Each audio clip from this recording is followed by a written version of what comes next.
ಎಲ್ಲರಿಗೂ ನಮಸ್ಕಾರ ಸ್ನೇಹಿತರೆ. ನಾನು ನಿಮ್ಮ ಸ್ನೇಹಿತ ರತಿಕಾಂತ್ ಪಾಟೀಲ್. ನಿನ್ನೆ ದಿವಸ ನಾವು ದಕ್ಷಿಣ ಭಾರತವನ್ನು ಆಳಿರತಕ್ಕಂಥ ಮೊಟ್ಟ ಮೊದಲ ಸಾಮ್ರಾಜ್ಯ ಶಾತವಾಹನರು ಅಂತ ನಾವು ನೋಡಿದ್ದೇವೆ. ಶಾತವಾಹನರನ್ನು ಸೋಲಿಸಿ ಕರ್ನಾಟಕದಲ್ಲಿ ಆಡಳಿತ ಮಾಡಿರತಕ್ಕಂಥ ಒಂದು ಪ್ರಬಲವಾದ ಅಚ್ಚ ಕನ್ನಡದ ಒಂದು ಮನೆತನ ಅಂತ ನಾವು ಹೇಳ್ತೀವಿ. ಬನವಾಸಿಯ ಕದಂಬರು ಅಂತ ನಾವು ನೋಡ್ತೀವಿ. ಬನವಾಸಿಯ ಕದಂಬರು ಒಂದು ಕದಂಬರ ಒಂದು ಮನೆತನದ ಕಾಲಾವಧಿಯನ್ನು ನಾವು ನೋಡಿದಾಗ ಸ್ನೇಹಿತರೆ, ಕ್ರಿಸ್ತ ಶಕ 345ರಿಂದ 540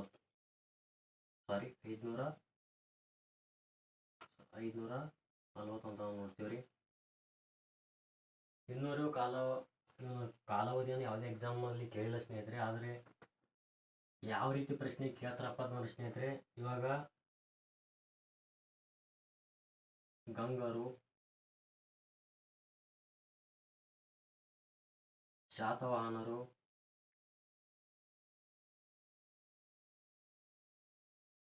ಕದಂಬರು, ಬಾದಾಮಿಯ ಚಾಲುಕ್ಯರು, ಈ ರೀತಿ ಒಂದು 4 ಮನೆತನಗಳ ಹೆಸರನ್ನು ಕೊಟ್ಟು ಕಾಲಾನುಕ್ರಮದಲ್ಲಿ ಕೇಳ್ತಾರೆ. ಅಂದರೆ ಈ ಒಂದು 4 ಮನೆತನಗಳಲ್ಲಿ ಮೊದಲಿನಿಂದ ಯಾರು ಆಳ್ವಿಕೆಯನ್ನು ಮಾಡಿರತಕ್ಕಂಥ ಮನೆತನಗಳನ್ನು ಕಾಲಾನುಕ್ರಮದಲ್ಲಿ ಕೇಳ್ತಾರೆ. ಅದೇ ರೀತಿಯಾಗಿ ಒಂದು ಕದಂಬ ಮನೆತನದಲ್ಲಿ ಬರಬೇಕಂತ ಅರಸರು ಇರ್ತಲ್ಲ ಸ್ನೇಹಿತರೆ. ಈ ಅರಸರ ಒಂದು ಕಾಲಾವಧಿ ಕೇಳಲ್ರಿ, ಅರಸರ ಒಂದು ಆಳ್ವಿಕೆ ಕೇಳ್ತಾರೆ. ಮೊದಲನೇದಾಗಿ ಆಳ್ವಿಕೆ ಮಯೂರವರ್ಮ, ತದನಂತರವಾಗಿ ಕಂಗವರ್ಮ, ಭಗೀರಥವರ್ಮ, ಕಾಕುತ್ಸವರ್ಮ, ಈ ರೀತಿ ಹಂತ ಹಂತವಾಗಿ ಯಾರ ಒಂದು ಆಳ್ವಿಕೆ ಮಾಡಿದಿರತ್ತೆ ಕಾಲಾನುಕ್ರಮ ಕೇಳ್ತಾರೆ. ಅವಾಗ ಇಸ್ವಿ ಬೇಕಾಗ್ತದೆ ರೀ. ಇನ್ನೂವರೆಗೆ ಯಾವುದೇ ಸ್ಪರ್ಧಾತ್ಮಕ ಪರೀಕ್ಷೆಯಲ್ಲಿ ಇಸ್ವಿ ಕೇಳಿಲ್ಲ ಸ್ನೇಹಿತರೆ. ಆದರೆ ಮೊದಲ ಸಾಮ್ರಾಜ್ಯ ಕರ್ನಾಟಕದಲ್ಲಿ ಆಳ್ವಿಕೆ ಮಾಡಿರತಕ್ಕಂಥ ಕನ್ನಡದ ಅಚ್ಚ ಕನ್ನಡದ ಮೊದಲ ಸಾಮ್ರಾಜ್ಯ ಬನವಾಸಿಯ ಕದಂಬರು ಮೊದಲ ಸಾಮ್ರಾಜ್ಯ ಆಗಿರೋದ್ರಿಂದ ಈ ಇಸ್ವಿ ನಮಗೆ ಗೊತ್ತಿರಬೇಕಾಗ್ತೈತೆ. ಯಾವ ರೀತಿ ಪ್ರಶ್ನೆ ಕೇಳ್ತಾರೆ ಅಂತ ಹೇಳಕ್ಕೆ ಬರೋದಿಲ್ಲ ಸ್ನೇಹಿತರೆ. ತದನಂತರವಾಗಿ ಬನವಾಸಿಯ ಕದಂಬರು ಅಂತ ನೋಡಿದ್ರೆ ಸ್ನೇಹಿತರೆ, ಪ್ರೈಮರಿ ಆಗಿರ್ಬೋದು, ಹೈಸ್ಕೂಲ್ ಆಗಿರ್ಬೋದು, ನಾವು ಪ್ರಾಥಮಿಕ ಹಂತದಲ್ಲಿ ನೋಡಿರ್ತೀವಿ. ಬೇಸಿಕವಾಗಿ ಮನೆತನದ ಸ್ಥಾಪಕ ಯಾರು, ಮನೆತನದ ರಾಜಧಾನಿ, ಮನೆತನದ ಒಂದು ಐತಿಹಾಸಿಕ ಹಿನ್ನೆಲೆಯಲ್ಲಿ ನಾವು ನೋಡಿದಾಗ ಮನೆತನಕ್ಕೆ ಸಿಕ್ಕಿರಬೇಕಂತ ಒಂದು ಶಾಸನಗಳ ವಿವರಗಳನ್ನು ನೋಡಿದಾಗ ಈ ರೀತಿ ಮನೆತನ ಬೆಳೆದು ಬಂದಿರೋದು ನಮ್ಗೆ ತಿಳಿದು ಬರ್ತದೆ. ಬನವಾಸಿಯ ಕದಂಬರ ಒಂದು ಐತಿಹಾಸಿಕ ಹಿನ್ನೆಲೆ ಅಂತ ನಾವು ನೋಡ್ಬೇಕಾಗ್ತದೆ ರೀ. ಅಂದ್ರೆ ಈ ಮನೆತನ ಯಾವ ರೀತಿ ಬೆಳೆದು ಬಂತು ಎಂಬುದು ನಮಗೆ ಗೊತ್ತಿರ್ಬೇಕ್ರಿ. ಅದಕ್ಕಿಂತ ಮೊದಲು ಬೇಸಿಕವಾಗಿ ಈ ಮನೆತನದ ಸ್ಥಾಪಕ ಯಾರು ಗೊತ್ತಿರ್ಬೇಕ್ರಿ. ಮನೆತನದ ಸ್ಥಾಪಕ ಯಾರಪ್ಪ ಅಂತಂದ್ರೆ ಸ್ನೇಹಿತರೆ, ಅಂದ್ರೆ ಮೂಲ ಪುರುಷ. ಈ ಮನೆತನವನ್ನು ಸ್ಥಾಪನೆ ಮಾಡಿದವರು ಯಾರು, ಅದರ ಉದ್ದೇಶ ಏನಾಗಿತ್ತು, ಯಾವ ಕಾರಣದಿಂದ ಸ್ಥಾಪನೆ ಮಾಡಿದರು ಗೊತ್ತಾಗ್ತದ್ರಿ. ಮೂಲ ಪುರುಷ ಮಯೂರವರ್ಮ ಅಂತ ನಾವು ನೋಡ್ತೀವ್ರಿ. ಯಾರಿ ಮಯೂರವರ್ಮ. ಇವರ ಒಂದು ರಾಜಧಾನಿ ಗೊತ್ತಿರ್ಬೇಕ್ರಿ. ರಾಜಧಾನಿ ಬನವಾಸಿ ಅಂತ ನೋಡ್ತೀವ್ರಿ. ಬನವಾಸಿಯ ಹಳೆಯ ಹೆಸರು ವೈಜಯಂತಿಪುರ. ಬನವಾಸಿಯ ಹಳೆಯ ಹೆಸರು ವೈಜಯಂತಿಪುರ ಅಂತ ಗೊತ್ತಿರ್ಬೇಕ್ರಿ. ಅದೇ ರೀತಿಯಾಗಿ ಬನವಾಸಿ ಯಾವ ನದಿಯ ಮೇಲಿದೆ, ಬನವಾಸಿಯು ಯಾವ ನದಿಯ ದಂಡೆಯ ಮೇಲೆ ಒಂದು ಮನೆತನ ಸ್ಥಾಪನೆ ಮಾಡಿದ್ರಪ್ಪ ಅಂತಂದ್ರೆ ಸ್ನೇಹಿತರೆ, ವರದಾ ನದಿ ಅಂತ ಗೊತ್ತಿರ್ಬೇಕ್ರಿ. ಯಾವ ನದಿ ಅಂದ್ರೆ ರೀ, ವರದಾ ನದಿ. ಅದೇ ರೀತಿಯಾಗಿ ಇವರ ಒಂದು ರಾಜ್ಯ ಲಾಂಛನ ಬರ್ತಾರೆ. ರಾಜ್ಯ ಲಾಂಛನ ವಾನರ ಧ್ವಜ ಅಥವಾ ಸಿಂಹ ಅಂತ ನಾವು ನೋಡ್ತೀವ್ರಿ. ತದನಂತರವಾಗಿ ಇವರ 2ನೇ ರಾಜಧಾನಿ ಗೊತ್ತಿರ್ಬೇಕ್ರಿ, ಹಲಸಿ ಅಂತ ಬರ್ತದೆ. ಹಲಸಿಯನ್ನು 2ನೇ ರಾಜಧಾನಿಯಾಗಿ ಆಳ್ವಿಕೆ ಮಾಡಿರತಕ್ಕಂಥ ಬನವಾಸಿಯ ಕದಂಬರ ಅರಸ ಯಾರಪ್ಪ ಅಂತಂದ್ರೆ ಸ್ನೇಹಿತರೆ, ಮುರುಗೇಶವರ್ಮ ಗೊತ್ತಿರ್ಬೇಕ್ರಿ. ಯಾರೇ ಮುರುಗೇಶವರ್ಮ. ತದನಂತರವಾಗಿ ಮೂಲ ಅಂಶದಲ್ಲಿ ಏನು ಗೊತ್ತಿರ್ಬೇಕಂದ್ರೆ ಸ್ನೇಹಿತರೆ, ಸ್ಥಾಪಕ ಐತ್ರಿ, ರಾಜಧಾನಿ ವಾನರ ಧ್ವಜ ಒಂದು ಲಾಂಛನ ಅಂತ ಗೊತ್ತೈತ್ರಿ. ಪ್ರಸಿದ್ಧ ಅರಸ ಕೇಳ್ತಾನ್ರಿ, ಪ್ರಸಿದ್ಧ ಅರಸ ಅಥವಾ ಪ್ರಸಿದ್ಧ ದೊರೆ ಯಾರಪ್ಪ ಅಂತಂದ್ರ ಕಾಕುತ್ಸವರ್ಮ. ಅವರು ಕಾಕುತ್ಸವರ್ಮ ಅಂತ ನೋಡ್ತೀವ್ರಿ. ನಾನು ರಿಯಲ್ ಹೀರೋ ರೀ. ಅಂದ್ರೆ ಈ ಮನೆತನಕ್ಕೆ ಒಬ್ಬ ಪ್ರಸಿದ್ಧ ಫೇಮಸ್ ಹೀರೋ ಯಾರಪ್ಪ ಅಂತಂದ್ರೆ ಕಾಕುತ್ಸವರ್ಮ ಅಂತ ನಾವು ನೋಡ್ತೀವಿ ಸ್ನೇಹಿತರೆ. ತದನಂತರವಾಗಿ ಬಿರುದುಗಳು ಬರ್ತಾವ್ರಿ. ಅಂದ್ರೆ ಯಾರಿಗೆ ಯಾವ ರೀತಿ ಬಿರುದುಗಳಿದ್ದವು, ಬಿರುದುಗಳು ಪ್ರಶ್ನೆ ಆಗ್ತಾವ್ರಿ. ಇವು ಮೂಲ ಅಂಶಗಳು ಗೊತ್ತಿರ್ಬೇಕ್ರಿ. ಯಾವುದೇ ಒಂದು ಅಧ್ಯಯನದಲ್ಲಿ ಪ್ರಮುಖ ಅಂಶಗಳು ಅಂತ ಬರ್ತವೆ, ಸಾರಿ ಬೇಸಿಕ್ ಅಂತ ನಮ್ಗೆ ನೋಡ್ತೀವಿ, ಅವಾಗ ಇವು ಅಂಶಗಳು ಗೊತ್ತಿರ್ಬೇಕ್ರಿ. ಇವೆಲ್ಲ ಎಲ್ಲಿ ಬರ್ತಾವಂದ್ರೆ ಸ್ನೇಹಿತರೆ ಗೋರ್ಮೆಂಟ್ ಟೆಕ್ಸ್ಟ್ ಬುಕ್ ರೀ. ಗೋರ್ಮೆಂಟ್ ಟೆಕ್ಸ್ಟ್ ಬುಕ್ ಅಲ್ಲಿ ಬರ್ತಾವ್ರಿ. ಸರ್ಕಾರಿ ಪಠ್ಯ ಪುಸ್ತಕದಲ್ಲಿ ಇರ್ತಾವ್ರಿ ಸ್ನೇಹ. ಸರ್ಕಾರಿ ಪಠ್ಯ ಪುಸ್ತಕದಲ್ಲಿ ನೋಡ್ತೀವ್ರಿ. 6th 7th 8th 9th 10th ವರೆಗೂ ಈ ಅಂಶಗಳು ಗೊತ್ತಿರ್ಬೇಕ್ರಿ. ಇವ್ರ ಮೇಲೆ ಎಲ್ಲಿ ಪ್ರಶ್ನೆ ಆಗ್ತಂದ್ರೆ ಸ್ನೇಹಿತರೆ ಅಪ್ ಟು ಪಿ ಸಿ ಒಂದು ಪೊಲೀಸ್ ಪರೀಕ್ಷೆಯಲ್ಲಿ ಈ ರೀತಿ ಪ್ರಶ್ನೆ ಕೇಳ್ತಾರೆ. ಯಾಕಂದ್ರೆ ಪೊಲೀಸ್ ಪರೀಕ್ಷೆ ಇರೋದು 10ನೇ ತರಗತಿಯ ಒಂದು ತತ್ಸಮಾನ ಮೇಲೆ ಇರ್ತದೆ. 10ನೇ ತರಗತಿ ಸಿವಿಲ್ ಆಗಿರ್ಬೋದು, DRCRಕ ಈ ಒಂದು ಈಜಿ ಪ್ರಶ್ನೆ ಬರ್ತಾವ್ರಿ. ಇವಾಗ ಈಜಿ ಪ್ರಶ್ನೆ ಇವೆಲ್ಲ ಕೇಳಲಾಗ್ಯಾರಿ. ಯಾವ ಪ್ರಶ್ನೆ ಪತ್ರಿಕೆ ಒಂದು ಗುಣಮಟ್ಟ ಕ್ವಾಲಿಟಿ ಪ್ರಶ್ನೆಗಳು ಬರ್ತವೆ. ಆದ ಕಾರಣ ಸ್ವಲ್ಪ ಟಫ್ ಪ್ರಶ್ನೆಗಳು ಕೇಳ್ತಾರೆ ಹೇಳಿಕೆ ರೂಪದಲ್ಲಿ. ಯಾವ ರೀತಿ ಹ್ಯಾಂಗೆ ಓದಬೇಕು, ಯಾವ ರೀತಿ ಪ್ರಶ್ನೆಗಳು ಕೇಳ್ತಾರೆ ಎಂಬುದು ಮುಂದೆ ನೋಡೋಣ ಸ್ನೇಹಿತರೆ. ಈ ಒಂದು ಈಗ ಇದರ ಬೇಸಿಕ್ ನೋಡಿದೇವ್ರಿ. ಇದರ ನಂತರ ನಾವು ಏನು ಗೊತ್ತಿರ್ಬೇಕತ್ತ ಅಂದ್ರೆ ಸ್ನೇಹಿತರೆ ಐತಿಹಾಸಿಕ ಹಿನ್ನೆಲೆ. ಈ ಮನೆತನ ಹೆಂಗ ಸ್ಥಾಪನೆ ಆಯಿತು, ಅದಕ್ಕೆ ಕಾರಣಗಳೇನು, ಅವರ ಬಗ್ಗೆ ಪ್ರಶ್ನೆ ಕೇಳ್ತಾರೆ. ಒಂದು KS ಎಕ್ಸಾಮ್ ಆಗಿರ್ಬೋದು, PSI ಎಕ್ಸಾಮ್, FDA ಒಂದು ಡಿಗ್ರಿ ಬೇಸ್ ಮೇಲೆ ಎಕ್ಸಾಮ್ ಮೇಲೆ ಪ್ರಶ್ನೆ ಆಗ್ತಾರೆ. ಅಂದ್ರೆ ಏನು ಗೊತ್ತಿರ್ಬೇಕಂದ್ರೆ ಐತಿಹಾಸಿಕ ಹಿನ್ನೆಲೆ ನಾವು ನೋಡಿದಾಗ ಸ್ನೇಹಿತರೆ ಬನವಾಸಿಯ ಕದಂಬರ ಒಂದು ಐತಿಹಾಸಿಕ ಹಿನ್ನೆಲೆ. ಬನವಾಸಿಯ ಕದಂಬರ ಐತಿಹಾಸಿಕ ಹಿನ್ನೆಲೆ ನಾವು ನೋಡಿದಾಗ್ರಿ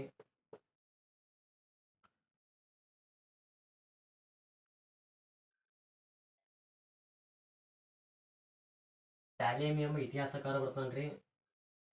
ಟಾಲೆಮಿ ಎಂಬ ಇತಿಹಾಸಕಾರ ಒಂದು ಪುಸ್ತಕ ಬರೀತಾನೆ, ಒಂದು ಕೃತಿ ಇರ್ತದೆ. ಯಾವುದಪ್ಪ ಅಂತಂದ್ರೆ ಜಿಯೋಗ್ರಫಿ. ಟಾಲೆಮಿಯು ಜಿಯೋಗ್ರಫಿ ಎಂಬ ಒಂದು ಪುಸ್ತಕದಲ್ಲಿ ಈ ಬನವಾಸಿಯನ್ನು ಏನೆಂದು ಕರೆದಿದ್ದಾನೆ ಅಂತ ಪ್ರಶ್ನೆ ಕೇಳ್ತಾರೆ. ಬನವಾಸಿಯನ್ನು ಬೈಜಾಂಟಿಯನ್ ಅಂತ ಕರೆದಿದ್ದಾನ್ರಿ. ಬನವಾಸಿಯನ್ನು ಬೈಜಾಂಟಿಯನ್ ಎಂದು ಕರೆದಿದ್ದಾನೆ. ಯಾರು ಕರೆದಾರಿ? ಟಾಲೆಮಿ ಜಿಯೋಗ್ರಫಿ ಎಂಬ ಒಂದು ಗ್ರಂಥದಲ್ಲಿ ಬೈಜಾಂಟಿಯನ್ ಅಂತ ಕರೆದಾನ್ರಿ. ಎದಕ್ಕೆ ಕರೆದಾನ್ರಿ? ಬನವಾಸಿಗೆ ಕರೆದಾನ್ರಿ. ಈ ರೀತಿ ಪ್ರಶ್ನೆ ಕೇಳ್ತಾರೆ. ಯಾವುದಕ್ಕೆ ಕರೆದಿದ್ದಾನೆ ಅಂತ ಕೇಳಿದ್ರೆ ಬನವಾಸಿ ಅಂತ ಹೇಳ್ಬೇಕ್ರಿ. ಯಾರು ಕರೆದಾರಂದ್ರೆ ಟಾಲೆಮಿ ಇತಿಹಾಸಕಾರ. ಯಾವ ಗ್ರಂಥದಲ್ಲಿ? ಜಿಯೋಗ್ರಫಿ ಎಂಬ ಗ್ರಂಥದಲ್ಲಿ ಬೈಜಾಂಟಿಯನ್ ಎಂದು ಕರೆದಿದ್ದಾನೆ ಅಂತ ಇದು ಗೊತ್ತಿರಬೇಕು. ಇದು ಪ್ರಶ್ನೆ ಸ್ನೇಹಿತರೆ. ಇನ್ನೊಂದು ಪಾಯಿಂಟ್ಸ್ ಐತಿಹಾಸಿಕ ಹಿನ್ನೆಲೆಯನ್ನು ನೋಡಿದಾಗ ಸ್ನೇಹಿತರೆ ಇವರ ಒಂದು ಬನವಾಸಿ ಕದಂಬರ ಒಂದು ಇತಿಹಾಸ ನಮಗೆ ತಿಳಿದು ಬರೋದು ಯಾವುದರ ಮೇಲೆ ಅಂದ್ರೆ ಒಂದು ಶಾಸನಗಳ ಮೇಲೆ ರೀ.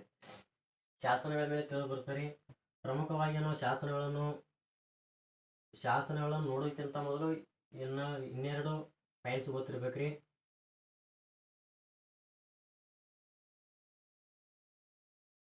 ಅಶೋಕ ದೊರೆಯು ಬನವಾಸಿಗೆ ಭೇಟಿಗೆ ಬಂದಿರ್ತಾನೆ ಸ್ನೇಹಿತರೆ.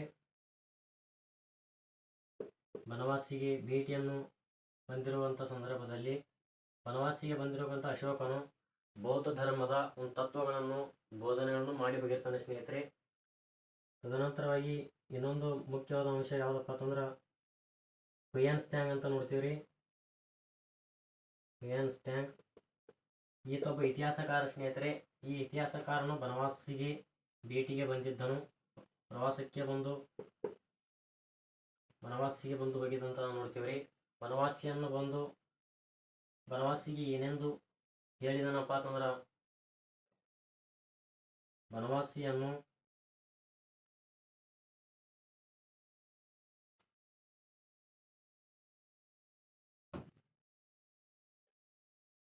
ಕಂಕಣಪುರಂ ಎಂದು ಕರಿತಾನ್ರಿ.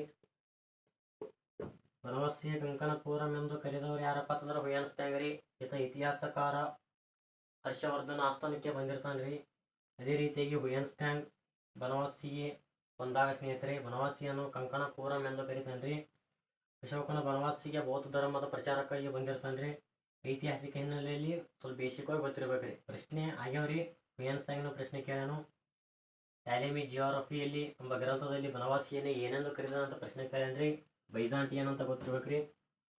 ತದನಂತರವಾಗಿ ಇವರ ಐತಿಹಾಸಿಕ ಹಿನ್ನೆಲೆಯಲ್ಲಿ ಪ್ರಮುಖವಾದ ಪಾತ್ರ ಯಾವ ವಹಿಸುತ್ತವೆ ಅಂದ್ರೆ, ಇವರ ಐತಿಹಾಸಿಕ ಹಿನ್ನೆಲೆಯಲ್ಲಿ ಶಾಸನಗಳು ಅಂತ ಬರ್ತಾವ್ರಿ.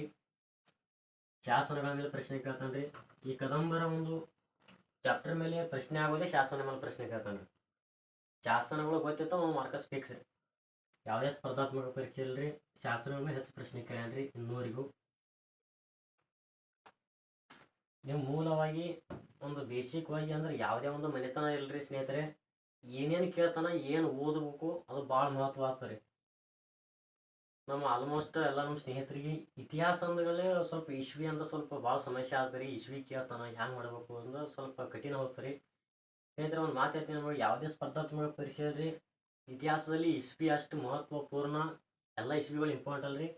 ಯಾವ ಮಹತ್ವಪೂರ್ಣ ಘಟನೆ ಇರ್ತಾವಲ್ರಿ ಅಲ್ಲಿ ಇಸ್ವಿ ನೋಡ್ಕೋಬೇಕ್ರಿ. ಎಲ್ಲಾನು ಇಸ್ವಿ ನೋಡ್ಕೋತಂದ್ರೆ ಯಾರು ಸ್ಪರ್ಧಾತ್ಮಕ ಪರೀಕ್ಷೆಯಲ್ಲಿ ಇತಿಹಾಸದಲ್ಲಿ ಹೆಚ್ಚು ಅಂಕ ಪಡೆಯೋದಕ್ಕೆ ಸಾಧ್ಯವಾಗಲ್ರಿ. ಎಲ್ಲಿ ಏನೇನು ಕೇಳ್ತಾನ ಅಂಬೋದು ಮಹತ್ವಪೂರ್ಣ ರೀ. ಇದು ಸ್ವಲ್ಪ ನೋಟ್ಸ್ ಮಾಡ್ಕೋಬೇಕ್ರಿ. ಯಾವುದೇ ಇರ್ಲಿಕ್ಕೆ ಬನವಾಸಿ ಕದಂಬರ ಅಷ್ಟೇ ಅಲ್ರಿ, ಗಂಗರು ಇಲ್ರಿ, ಬಾದಾಮಿ ಚಾಲುಕ್ಯರು, ರಾಷ್ಟ್ರಕೂಟರು, ಶಾತವಾಹನರು, ಯಾವುದೇ ಒಂದು ಮನೆತನ ಓದುವಂಥ ಸಂದರ್ಭದಲ್ಲಿ ಏನೇನು ಓದಬೇಕು. ಮೊದಲನೇದಾಗಿ ಸ್ನೇಹಿತರೆ, ಆ ಮನೆತನದ ಸ್ಥಾಪಕ ಗೊತ್ತಿರ್ಬೇಕ್ರಿ. ಸ್ಥಾಪಕ ಅಥವಾ ಮೂಲ ಪುರುಷ ಅಂತ ನೋಡ್ತೀವ್ರಿ. ಸ್ಥಾಪಕ ಅಥವಾ ಮೂಲ ಪುರುಷ. ತದನಂತರವಾಗಿ ರಾಜಧಾನಿಗಳು ಬರ್ತಾವ್ರಿ, ಅದರ ಮೇಲೆ ಪ್ರಶ್ನೆ ಕೇಳ್ತಾನು. ರಾಜಧಾನಿಗಳು ಯಾವುದೇ ಒಂದು ಮನೆತನದಲ್ಲಿ 2ರಿಂದ 4ರವರೆಗೂ ರಾಜಧಾನಿಗಳು ಇರ್ತಾವ್ರಿ. ಈಗ ವಿಜಯನಗರ ಸಾಮ್ರಾಜ್ಯ ಆಗಿರ್ಬೋದು, ಮೈಸೂರಿನ ಒಡೆಯರು 2ರಿಂದ 4 ರಾಜಧಾನಿ ಮಾಡ್ಕೊಂಡಿರ್ತಾರೆ. ಅವ್ರ ಮೇಲೆ ಪ್ರಶ್ನೆ ಕೇಳ್ತಾನ್ರಿ. ತದನಂತರವಾಗಿ ಪ್ರಸಿದ್ಧ ಅರಸರ ಮೇಲೆ ಪ್ರಶ್ನೆ ಕೇಳ್ತಾನ್ರಿ. ಪ್ರಸಿದ್ಧ ಅರಸರು, ಈ ಮನೆತನ ಪ್ರಸಿದ್ಧ ಅರಸರು ಕಾಕುತ್ಸವರ್ಮ, ಶಾತವಾಹನರಲ್ಲಿ ಗೌತಮಿಪುತ್ರ ಶಾತಕರ್ಣಿ, ಬಾದಾಮಿ ಚಾಲುಕ್ಯರಲ್ಲಿ ಇಮ್ಮಡಿ ಪುಲಕೇಶಿ, ವಿಜಯನಗರದ ಅರಸರಲ್ಲಿ ಶ್ರೀಕೃಷ್ಣ ದೇವರಾಯ. ಯಾವ ಯಾವ ಮನೆತನದಲ್ಲಿ ಪ್ರಸಿದ್ಧ ಅರಸರು ಇರ್ತಾರಲ್ರಿ ಅಲ್ಲಿ ಪ್ರಶ್ನೆ ಕೇಳ್ತಾನ್ರಿ. ಪ್ರಸಿದ್ಧ ಅರಸರ ಮೇಲೆ ಅಲ್ಲಿ ಪ್ರಸಿದ್ಧ ಅರಸರ ಕಾಲಾವಧಿ ಕೇಳ್ತಾನ್ರಿ. ಅವಾಗ ಎಲ್ಲ ಅರಸರ ಕಾಲಾವಧಿ ಕೇಳಲ್ರಿ, ರಾಜಧಾನಿ ಕೇಳ್ತಾನ್ರಿ. ಪ್ರಸಿದ್ಧ ಅರಸರ ಅಂದ ಆಳ್ವಿಕೆಯಲ್ಲಿ ಕಾಲಾವಧಿಯಲ್ಲಿ ಕೇಳಿಲ್ರಿ, ಕೇಳ್ಬೋದು, ಅಲ್ಲಿ ನೋಡ್ಕೋಬೇಕ್ರಿ. ಅವರಿಗೆ ಇರುವಕ್ಕಂಥ ಬಿರುದುಗಳು, ಪ್ರಸಿದ್ಧ ಅರಸರಿಗೆ ಬಿರುದುಗಳು ಇರ್ತಾವ್ರಿ. ಆ ಬಿರುದ ಮೇಲೆ ಪ್ರಶ್ನೆ ಕೇಳ್ತಾನ್ರಿ. ಅವರ ಸಾಧನೆಗಳ ಪ್ರಶ್ನೆ ಕೇಳ್ತಾನ್ರಿ. ಸಾಧನೆಯು ಇತಿಹಾಸದ ಪುಟದಲ್ಲಿ ಹೆಸರಾಗಿರುವಂಥ ಸಾಧನೆ ಇರ್ಬೇಕ್ರಿ. ಅಂತ ಅರಸರ ಮೇಲೆ ಪ್ರಶ್ನೆ ಕೇಳ್ತಾನ್ರಿ. ತದನಂತರವಾಗಿ ಕೊನೆಯ ಅರಸರು, ಕೊನೆಯ ಅರಸರು ಅಂತ ನೋಡ್ತೀವ್ರಿ, ಅದರ ಬಗ್ಗೆ ಗೊತ್ತಿರಬೇಕು. ತದನಂತರವಾಗಿ ಕಲೆ ಮತ್ತು ವಾಸ್ತುಶಿಲ್ಪ. ತದನಂತರವಾಗಿ ಸಾಹಿತ್ಯ, ಲಿಟ್ರೇಚರ್ ಅಂತ ನೋಡ್ತೀವ್ರಿ, ಸಾಹಿತ್ಯ. ಇಷ್ಟು ಪ್ರಶ್ನೆ ಕೇಳ್ತಾನ್ರಿ. ಕೆಲವಷ್ಟು ಪ್ರಮುಖ ಅಂಶ ಇರ್ತಾವ್ರಿ, ಅವಿಷ್ಟು ನೋಡ್ಕೋಬೇಕ್ರಿ. ಇಷ್ಟು ಬಿಟ್ರಿ ಯಾವುದೇ ಪ್ರಶ್ನೆ ಆಗಲ್ಲ. ಯಾವುದೇ ಸ್ಪರ್ಧಾತ್ಮಕ ಪರಿಶೀಲಿಸಿದ್ರೆ ಯಾವುದೇ ಒಂದು ಅಧ್ಯಾಯದ ಮೇಲೆ ಇವು ತುಂಬ ಹೈಲೈಟ್ ಮಾಡ್ತಾನೆ. ಎಲ್ಲ ಕಾಲಾವಧಿಯಲ್ಲಿ ನೆನಪಿಟ್ಟುಕೊಳ್ಳೋದು ಮೂರ್ಖತನ ರೀ. ಇತಿಹಾಸದಲ್ಲಿ ಅದಕ್ಕೆ ಒಂದು ಅಲ್ಲಿ ಸಾಧನೆ ಮಾಡಿರ್ಬೇಕಂತ ಒಂದು ಸ್ಥಳ ಇರ್ಬೋದು, ಒಂದು ಅಂಶ ಇರ್ಬೇಕ್ರಿ, ಅಲ್ಲಿ ಕಾಲಾವಧಿ ಕೇಳ್ತಾನ್ರಿ. ಇದು ಈ ರೀತಿ ಓದ್ಬೇಕ್ರಿ. ಈ ರೀತಿ ಓದೋದ್ರಿಂದ ಯಾವ ಪ್ರಶ್ನೆ ಕೇಳ್ತಾನಂತ ಗೊತ್ತಾಗ್ತದೆ. ಈಗ ಬನವಾಸಿ ಕದಂಬರ ಒಂದು ಐತಿಹಾಸಿಕ ಹಿನ್ನೆಲೆಯಲ್ಲಿ ನಾವು ಇತಿಹಾಸಕಾರರ ಕುರಿತು ನೋಡಿದೇವ್ರಿ. ಈಗ ಶಾಸನಗಳು ಬರ್ತಾವ್ರಿ. ಇಲ್ಲಿ ಪ್ರಶ್ನೆ ಆಗೋದು ಸ್ನೇಹಿತರೆ, ಶಾಸನಗಳು.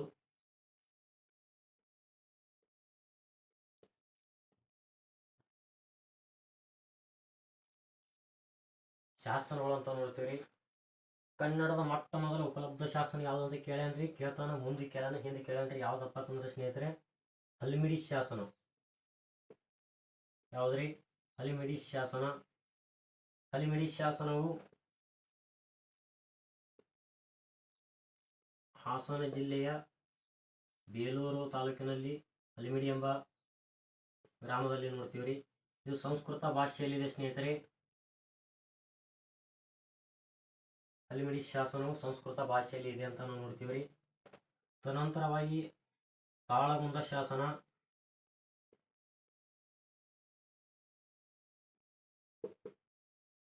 ಈ ತಾಳಗುಂದ ಶಾಸನವು ಶಾತವಾಹನರ ಒಂದು ಐತಿಹಾಸಿಕ ಹಿನ್ನೆಲೆಯಲ್ಲಿ ಪ್ರಮುಖ ಪಾತ್ರ ವಹಿಸ್ತದೆ. ಈ ಒಂದು ಮಯೂರವರ್ಮನ ಮನೆಯ ಮುಂದೆ ಒಂದು ಕದಂಬ ವೃಕ್ಷ ಇರ್ತದೆ. ಆದ್ದರಿಂದ ಇವರಿಗೆ ಕದಂಬರು ಎಂಬ ಹೆಸರು ಬಂದಿದೆ ಅಂತ ಈ ಒಂದು ಶಾಸನದಲ್ಲಿ ನೋಡ್ಬೋದ್ರಿ. ಕದಂಬರು ಅಂತ ಹೆಸರು ಬರಲು ಕಾರಣ ಮಯೂರವರ್ಮನ ಒಂದು ಮನೆಯ ಮುಂದೆ ಕದಂಬ ವೃಕ್ಷ ಇರುವುದರಿಂದ ಕದಂಬರು ಎಂಬ ಈ ಮನೆತನಕ್ಕೆ ಹೆಸರು ಬಂದಿದ್ದು ನಾವು ನೋಡ್ತೀವ್ರಿ. ತಾಳಗುಂದ ಶಾಸನ ಸ್ನೇಹಿತರೆ ಹೊರಡಿಸಿದವರು ಶಾಂತಿವರ್ಮ. ತದನಂತರವಾಗಿ ಹಲಸಿ ಶಾಸನ ಬೆಳಗಾವಿ ಜಿಲ್ಲೆಯ ಖಾನಾಪುರ ತಾಲೂಕಿನ ಹಲಸಿಯಲ್ಲಿ ನೋಡ್ತೀವ್ರಿ. ತದನಂತರವಾಗಿ ಗುಡ್ನಾಪುರ ಶಾಸನ. ಈ ಗುಡ್ನಾಪುರ ಶಾಸನ ಸ್ನೇಹಿತರೆ ಕದಂಬರ ಮನೆತನವನ್ನು ಸ್ಥಾಪನೆ ಮಾಡಲು ಕಾರಣ ಹೇಳ್ತಾರೆ ಗುಡ್ನಾಪುರ ಶಾಸನ. ಅದೇ ರೀತಿಯಾಗಿ ಮಯೂರವರ್ಮನ ಅಜ್ಜ ಆಗಿರಬೇಕಂತ ವೀರಶರ್ಮ ಮತ್ತು ಮಯೂರವರ್ಮನ ಸಂಬಂಧ ಕುರಿತು ಹೇಳ್ತಾರೆ. ತದನಂತರವಾಗಿ ಚಂದ್ರವಳ್ಳಿ ಶಾಸನ.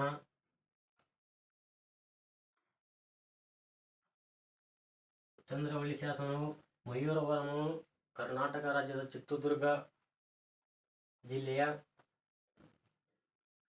ಬರಗಾಲದ ಸಮಯದಲ್ಲಿ ಅಲ್ಲಿನ ಜನರಿಗೆ ನೀರಿನ ಸಮಸ್ಯೆ ಇರುವ ಕಾರಣ ಚಂದ್ರವಳ್ಳಿ ಕೆರೆಯನ್ನು ನಿರ್ಮಾಣ ಮಾಡಿ ಅಲ್ಲಿನ ಜನರಿಗೆ ನೀರನ್ನು ಪೂರೈಸಿದನು. ಚಂದ್ರವಳ್ಳಿ ಕೆರೆಯನ್ನು ಕಟ್ಟಿ ಅಲ್ಲಿನ ಜನರಿಗೆ ನೀರನ್ನು ಸಹಕರಿಸಿದನು ಅಂತ ಹೇಳ್ತಾರೆ ಚಂದ್ರವಳ್ಳಿ ಶಾಸನ. ತದನಂತರವಾಗಿ ಇನ್ನೊಂದು ಶಾಸನ ಬರುತ್ತದೆ ಮಳವಳ್ಳಿ ಶಾಸನ. ಮಳವಳ್ಳಿ ಶಾಸನ ಇದು ಮಂಡ್ಯದಲ್ಲಿ ಬರ್ತದೆ. ಎಷ್ಟು ಶಾಸನಗಳು ಗೊತ್ತಿರ್ಬೇಕ್ರಿ. ಈಗ ಬನವಾಸಿಯ ಕದಂಬರಲ್ಲಿ ಮನೆತನ ಸ್ಥಾಪನೆ ಆಗಲು ಕಾರಣ ಗೊತ್ತಿರ್ಬೇಕ್ರಿ. ಯಾಕೆ ಮನೆತನ ಸ್ಥಾಪನೆ ಆಯಿತು, ಭಾಳ ಚಂದ ಐತ್ರಿ ಅಧ್ಯಯನ ಸ್ನೇಹಿತರೆ. ಯಾರಿಗೆ ಜೀವನದಲ್ಲಿ ಅವಮಾನ ಆಗಿದೆಯೋ ನಾನು ಹಿಡಿದುಕೊಂಡು ಹೇಳ್ತೀನಿ ಸ್ನೇಹಿತರೆ, ಎಲ್ಲರಿಗೂ ಏನಾದರೂ ಅವಮಾನ ಆಗಿರ್ತಾರೆ. ಅವಮಾನ ಆದ ತಕ್ಷಣ ನೀವಾದ್ರೆ ಹಿಂದಕ್ಕೆ ಸರಿದು ಬಿಡ್ತೀವ್ರಿ. ಆದರೆ ಮಯೂರವರ್ಮ ಹಿಂದಕ್ಕೆ ಸರಿಲಿಲ್ರಿ. ಯಾಕೆ ಸರಿಲಿಲ್ಲ, ಏನಾಯ್ತು ಅಂತ ಈಗ ತರಗತಿಯಲ್ಲಿ ನೋಡೋಣ ಸ್ನೇಹಿತರೆ.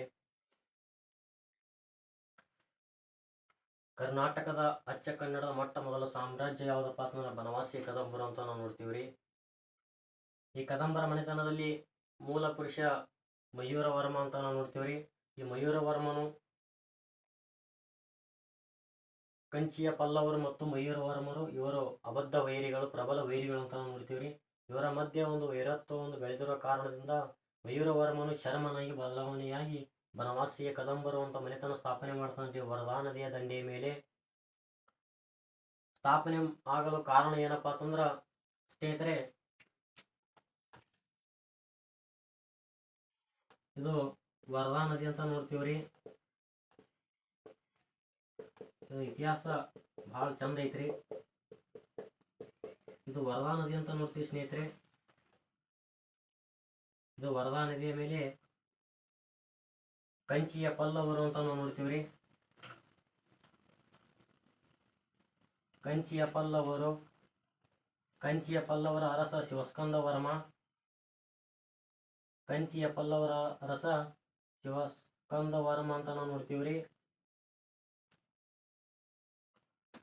ಈತ ಮಯೂರವರ್ಮನು ಶಿಕ್ಷಣಕ್ಕಾಗಿ, ವಿದ್ಯಾಭ್ಯಾಸಕ್ಕಾಗಿ ಶಾಲೆಯನ್ನು ಕಲಿಯುವ ಉದ್ದೇಶದಿಂದ ಸ್ನೇಹಿತರೆ ತಮಿಳುನಾಡಿನ ಕಂಚಿಗೆ ಹೊರಟಿರುತ್ತಾನೆ ಸ್ನೇಹಿತರೆ. ತಮ್ಮ ಅಜ್ಜ ಆಗಿರಬೇಕಂತ ವೀರಶರ್ಮನ ಜೊತೆ ತನ್ನ ಅಜ್ಜ ಆಗಿರಬೇಕಂತ ವೀರಶರ್ಮನ ಜೊತೆ ಸ್ನೇಹಿತರೆ ಮಯೂರವರ್ಮನು ಕಂಚಿಗೆ ಹೊರಟಿರ್ತಾನೆ ಸ್ನೇಹಿತರೆ ವಿದ್ಯಾಭ್ಯಾಸ ಪಡೆಯುವುದಕ್ಕಾಗಿ. ಈ ಒಂದು ವರದಾ ನದಿಯ ದಂಡೆಯ ಮೇಲೆ ತನ್ನ ಸ್ನಾನವನ್ನು ಮಾಡಿ ತನ್ನ ವಸ್ತ್ರಗಳನ್ನು ಒಣಗಲು ಹಾಕಿರ್ತಾನ್ರಿ. ಈ ಒಂದು ವರದಾ ನದಿಯ ಮೇಲೆ ತನ್ನ ವಸ್ತ್ರಗಳನ್ನು ಬಿಸಿಲಿಗೆ ಹಾಕಿರುವಂಥ ಒಂದು ಸಂದರ್ಭದಲ್ಲಿ ಸ್ನೇಹಿತರೆ, ಈ ಕಂಚಿಯ ಪಲ್ಲವರ ಅರಸಾಗಿರುವಂಥ ಶಿವಸ್ಕಂದ ವರ್ಮನ ಆನೆಗಳು, ಕುದುರೆಗಳು, ಒಂಟೆಗಳು, ಶಿವಸ್ಕಂದ ವರ್ಮನ ಕುದುರೆಗಳು, ಆನೆಗಳು, ಒಂಟೆಗಳು ಈ ಒಂದು ರಸ್ತೆಯ ಮೇಲೆ ಹೋಗುವಂಥ ಸಂದರ್ಭದಲ್ಲಿ ಈ ಮಯೂರ ವರ್ಮನ ವಸ್ತ್ರಗಳ ಮೇಲೆ ನಡೆದುಕೊಂಡು ಹೋಗುತ್ತವೆ. ಆದ ಕಾರಣ ಅವನಿಗೆ ಅವಮಾನ ಆಗ್ತೈತ್ರಿ. ಬ್ರಾಹ್ಮಣ ಇರುವಕ್ಕಂಥ ಮಯೂರ ವರ್ಮ ಈತ ಬಟ್ಟೆಗಳನ್ನು ಒಂಟೆಗಳು, ಕುದುರೆಗಳು, ಆನೆಗಳು ಹಾದು ಹೋಗಿರಬೇಕಂತ ಒಂದು ಸನ್ನಿವೇಶದಲ್ಲಿ ಅವಮಾನಕ್ಕೆ ಒಳಗಾಗ್ತಾನ್ರಿ. ತನ್ನ ಅಜ್ಜ ಇರುವಂಥ ವೀರಶರ್ಮನ ಹತ್ತಿರ ಹೋಗಿ ಹೇಳ್ತಾನೆ, ಕಂಚಿಯ ಪಲ್ಲವರ ಅರಸಾಗಿರಬೇಕಂತ ಶಿವಸ್ಕಂದ ವರ್ಮನ ಆನೆಗಳು, ಒಂಟೆಗಳು, ಕುದುರೆಗಳು ಈ ನನ್ನ ಬಟ್ಟೆಯ ಮೇಲೆ, ವಸ್ತ್ರದ ಮೇಲೆ ನಡೆದುಕೊಂಡು ಹೋಗಿದ್ದಾವೆ, ಮೈಲಿಗೆ ಆಗಿದೆ ಅಂತ ನಾವು ನೋಡ್ತೀವಿ. ಒಂದು ಪುರಾತನ ಕಾಲದಲ್ಲಿ ಒಂದು ಭಾಷೆ ಹೇಳ್ಬೇಕಂತಂದ್ರೆ ಮೈಲಿಗೆ ಆಗಿದ್ದಾವೆ ಅಂತ ಹೇಳಿದಾಗ ಸ್ನೇಹಿತರೆ, ವೀರಶರ್ಮ ಹೇಳುತ್ತಾನೆ,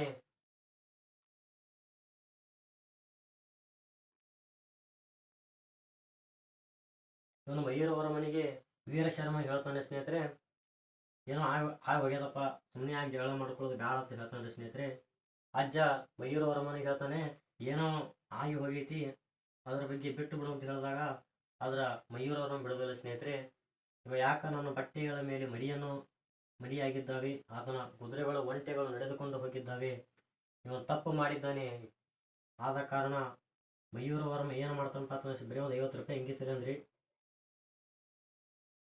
ಒಂದು 50 ರೂಪಾಯಿ ಅಂಗಿ ಸಲಿಂದ 50 ರೂಪಾಯಿ ಒಂದು ಬಟ್ಟೆ ಸಲಿಂದ, ಅವಾಗಿನ ಕಾಲದ 50 ರೂಪಾಯಿ ಬಟ್ಟೆ ಸಲಿಂದ ಸ್ನೇಹಿತರೆ ಈ ಒಂದು ಶಿವಸ್ಕಂದ ವರ್ಮನ ಆಸ್ಥಾನಕ್ಕೆ ಹೋಗ್ತಾನ್ರಿ. ಶಿವಸ್ಕಂದ ವರ್ಮನ ಆಸ್ಥಾನಕ್ಕೆ ಹೋಗಿರ್ಬೇಕಂತ ಮಯೂರ ವರ್ಮನು ಹೇಳ್ತಾನ್ರಿ, ನೀವು ದಾರಿಯಲ್ಲಿ ಬರುವಂಥ ಸಂದರ್ಭದಲ್ಲಿ ನಿಮ್ಮ ಸೇನಾ ಅಧಿಕಾರಿಗಳ ಒಂದು ಕುದುರೆಗಳು ನಮ್ಮ ಒಂದು ಕೆರೆಯ ಮೇಲೆ ಹಾಕಿರೋಕಂತ ಬಟ್ಟೆಗಳ ಮೇಲೆ ನಡೆದುಕೊಂಡು ಹೋಗಿದ್ದಾವೆ, ಅವರು ತಪ್ಪು ಮಾಡಿದ್ದಾರೆ. ಆದ ಕಾರಣ ಅವರು ನಮಗೆ ಕ್ಷಮೆಯನ್ನು ಕೇಳಬೇಕು ಅಂತ ಒಂದು ಶಿವಸ್ಕಂದ ವರ್ಮನ ಆಸ್ಥಾನಕ್ಕೆ ಹೋಗ್ತಾರೆ. ಯಾರು ಹೋಗ್ತಾರಪ್ಪ ಅಂತಂದ್ರೆ ಮಯೂರ ವರ್ಮ ಹೋಗ್ತಾನ್ರಿ. ಮಯೂರ ವರ್ಮ ಹೋಗ್ತಾನ್ರಿ. ಬ್ರಾಹ್ಮಣ ಎಂದಿಗೂ ಕ್ಷತ್ರಿಯನಾಗಲು ಸಾಧ್ಯವೇ ಎಂದು ಒಂದು ಶಿವಸ್ಕಂದ ವರ್ಮ ಅವಮಾನ ಮಾಡ್ತಾನ್ರಿ. ಯಾರಿಗಪ್ಪ ಅಂತಂದ್ರೆ ಮಯೂರ ವರ್ಮನಿಗೆ. ಈ ಅವಮಾನ ಮಾಡಿರೋಕಂತ ಶಿವಸ್ಕಂದ ವರ್ಮನು ಈತನ ಏನು ಮಾಡ್ತಾನೆ, ಬ್ರಾಹ್ಮಣ ಎಂದರೂ ಕ್ಷತ್ರಿಯನಾಗಲು ಸಾಧ್ಯವೆಂದು ಅವಮಾನಕ್ಕೆ ಒಳಗಾಗಿರೋಕಂತ ಮಯೂರ ವರ್ಮನು ಸ್ನೇಹಿತರೆ ಅವಮಾನವನ್ನು ತಾಳಲಾರದೆ ಆತನು ಶ್ರೀಶೈಲ ಗುಡ್ಡಗಾಡು ಪ್ರದೇಶಕ್ಕೆ ಹೋಗ್ತಾನ್ರಿ. ಶ್ರೀಶೈಲ ಒಂದು ದಕ್ಷಿಣ ಭಾರತದ ಆಂಧ್ರ ಪ್ರದೇಶದ ಈ ಒಂದು ಬುಡಕಟ್ಟು ಜನಾಂಗ ಬರ್ತದ್ರಿ. ಈ ಒಂದು ಬುಡಕಟ್ಟು ಜನಾಂಗವನ್ನು ಒಗ್ಗೂಡಿಸಿ ಅವರಿಗೆ ಕೂಟ ಮಾದರಿಯ ಯುದ್ಧವನ್ನು ಕಲಿಸ್ತಾನ್ರಿ. ಅವರಿಗೆ ಕೂಟ ಮಾದರಿಯ ಯುದ್ಧವನ್ನು ಕಲಿಸಿರೋಕಂತ ಮಯೂರ ವರ್ಮನು ಒಂದು 3 ತಿಂಗಳ ನಂತರ ಶಿವಸ್ಕಂದ ವರ್ಮನಿಗೆ ಪತ್ರ ಬರೀತಾನೆ ಸ್ನೇಹಿತರೆ.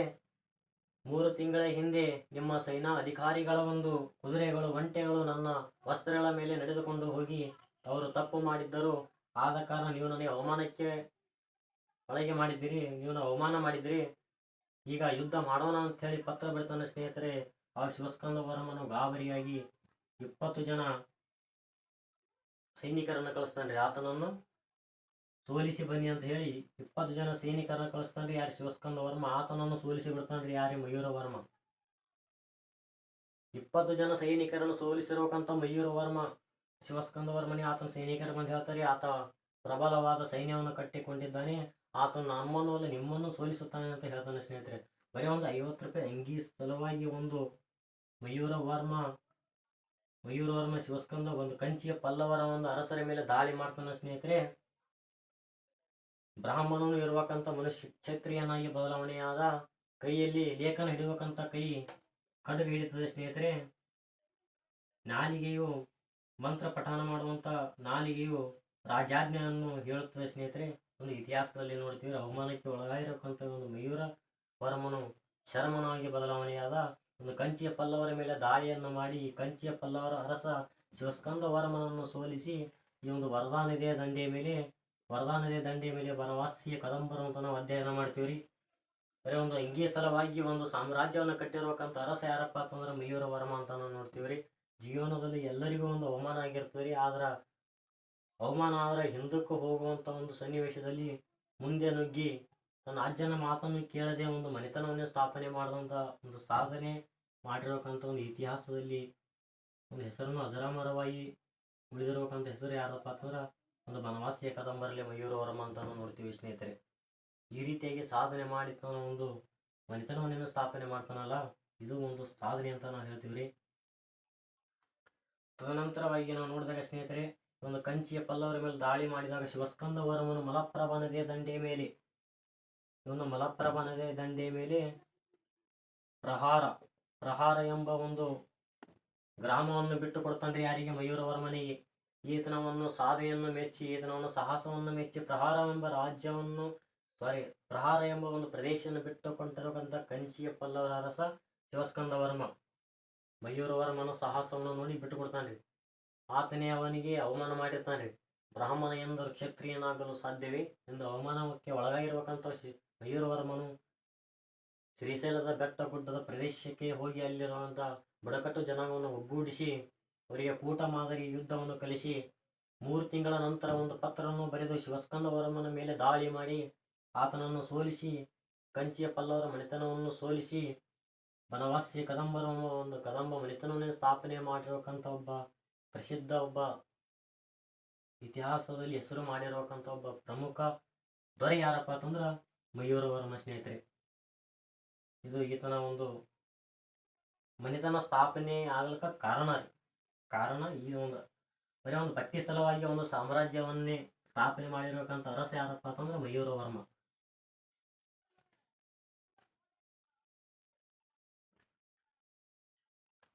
ಇತಿಹಾಸ ಎದಕ್ಕೆ ಓದಬೇಕಪ್ಪ ಅಂತಂದ್ರೆ ಸ್ನೇಹಿತರೆ, ಎಕ್ಸಾಮ್ ಪರೀಕ್ಷೆ ಸಲುವಾಗಿ ಓದೋದಲ್ಲ, ಜೀವನದಲ್ಲಿ ಆಗುವಂಥ ಒಂದು ಘಟನೆಗಳನ್ನು ನಾವು ಯಾವ ರೀತಿ ಬದಲಾವಣೆ ಮಾಡಬೇಕು, ಜೀವನಕ್ಕೆ ಅಳವಡಿಸಿಕೊಳ್ಳಲು ಇತಿಹಾಸವನ್ನು ಓದೋದು ಉತ್ತಮ ಅಂತ ನಾವು ನೋಡ್ತೀವಿ. ಬನವಾಸಿ ಒಂದು ಕದಂಬರ ಮನೆತನ ಸ್ಥಾಪನೆಯಾಗಲು ಕಾರಣ ಅಂತ ನಾವು ತಿಳ್ಕೊಂಡೇವ್ರಿ. ಈ ಒಂದು ಮೂಲ ಪುರುಷ ಯಾರಂತ ನಿಮ್ಗೆ ಗೊತ್ತೈತ್ರಿ. ಮೂಲ ಪುರುಷ ಯಾರಪ್ಪ ಅಂತಂದ್ರ ಮೂಲ ಪುರುಷ ಮಯೂರ ವರ್ಮ.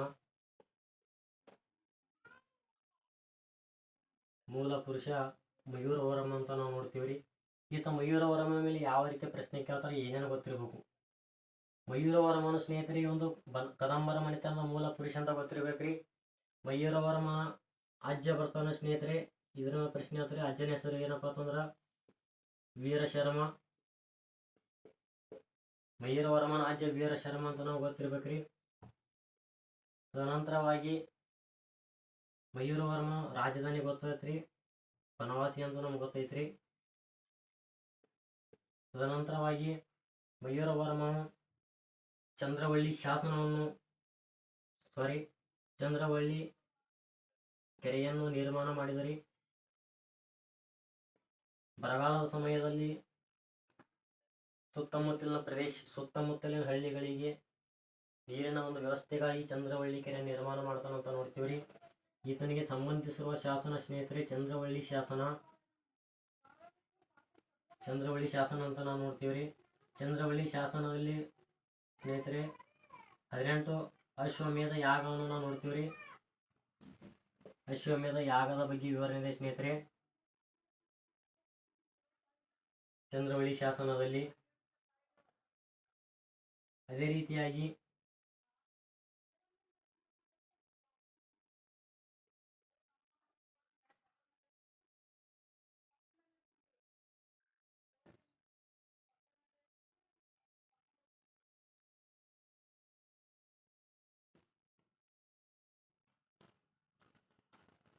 ಇದನಿಗೆ ಬಿರುದು ಬರ್ತದೆ ಕರ್ನಾಟಕದ ಅಥವಾ ಕನ್ನಡದ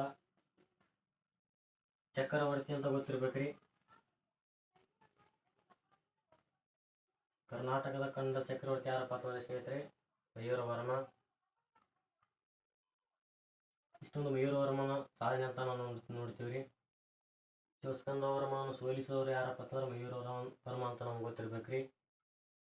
ತದನಂತರವಾಗಿ ಸ್ನೇಹಿತರೆ ಇನ್ನು ಏನೇನು ಕೇಳ್ತಾನಪ್ಪ ಅಂತಂದ್ರೆ ಈ ಮಯೂರ ವರ್ಮನ ಕಾಲಾವಧಿ ಗೊತ್ತಿರ್ಬೇಕ್ರಿ. ಮಯೂರವರ್ಮನ ಕಾಲಾವಧಿ 345 ಸ್ನೇಹಿತರೆ 361 ನಮ್ಗೆ ಗೊತ್ತಿರ್ಬೇಕ್ರಿ ಈತನ ಕಾಲಾವಧಿ. ಮಯೂರವರ್ಮನ ನಂತರ ಅಧಿಕಾರಕ್ಕೆ ಬಂದವರು ಯಾರಪ್ಪ ಅಂತಂದ್ರೆ ಸ್ನೇಹಿತರೆ ಗಂಗವರ್ಮ. ಈತ ಅಷ್ಟೊಂದು ಪ್ರಸಿದ್ಧ ಇರಲಿಲ್ಲ ಸ್ನೇಹಿತರೆ, ಇದ್ರ ಮೇಲೆ ಪ್ರಶ್ನೆಯನ್ನು ಆಗುವುದಿಲ್ಲ. ತದನಂತರವಾಗಿ ಅಧಿಕಾರಕ್ಕೆ ಬಂದವರು ಯಾರಪ್ಪ ಅಂತಂದ್ರೆ ಕಾಕುತ್ಸವರ್ಮ.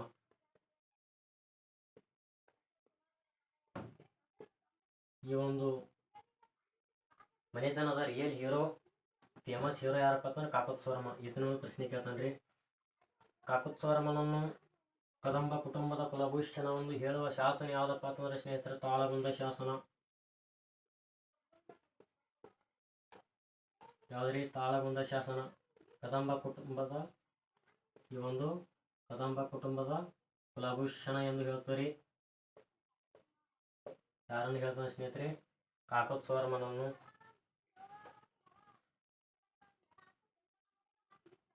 ಈ ಒಂದು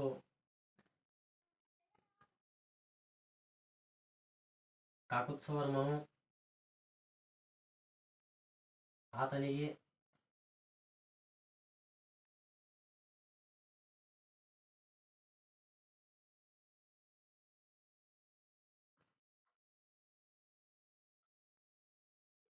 ಈ ಚಂದ್ರವಳ್ಳಿ ಶಾಸನದಲ್ಲಿ ಇನ್ನೊಂದು ಅಂಶ ಗೊತ್ತಿರ್ಬೇಕ್ರಿ. ಚಂದ್ರವಳ್ಳಿ ಶಾಸನದಲ್ಲಿ ಸ್ನೇಹಿತರೆ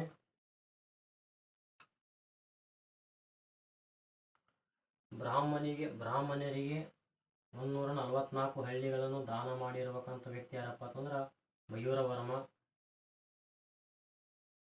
ಬ್ರಾಹ್ಮಣರಿಗೆ 144 ಹಳ್ಳಿಗಳನ್ನು ದಾನ ಮಾಡಿರ್ಬೇಕಂತ ಯಾರಪ್ಪ ಅಂದ್ರೆ ಮಯೂರವರ್ಮ. ಅದನ್ನು ಈ ಶಾಸನದ ಉಲ್ಲೇಖ ಆಗಿರ್ತಾರೆ. ಕಾಕುತ್ಸವರ ಪ್ರಸಿದ್ಧ ರಸ. ಈತನ ಏನು ಪ್ರಶ್ನೆ ಕೇಳ್ತಾನೆ ಸ್ನೇಹಿತರೆ? ಕದಂಬ ಕುಟುಂಬದ ಕುಲಭೂಷಣ ಎಂದು ಯಾರನ್ನು ಕರೀತಾರೆ ಅಂತ ಕೇಳ್ತಾನೆ? ಕಾಕುತ್ಸವರ್ಮ. ಈತನಿಗೆ ಇಬ್ಬರು ಹೆಣ್ಮಕ್ಳು ಇರ್ತಾರೆ, ಅಜಯ ಭಟ್ಟಾರಿಕೆ ಹಾಗೂ ಲಕ್ಷ್ಮಿ ಎಂಬ ಹೆಣ್ಮಕ್ಳು ಇರ್ತಾರೆ. ಈತನು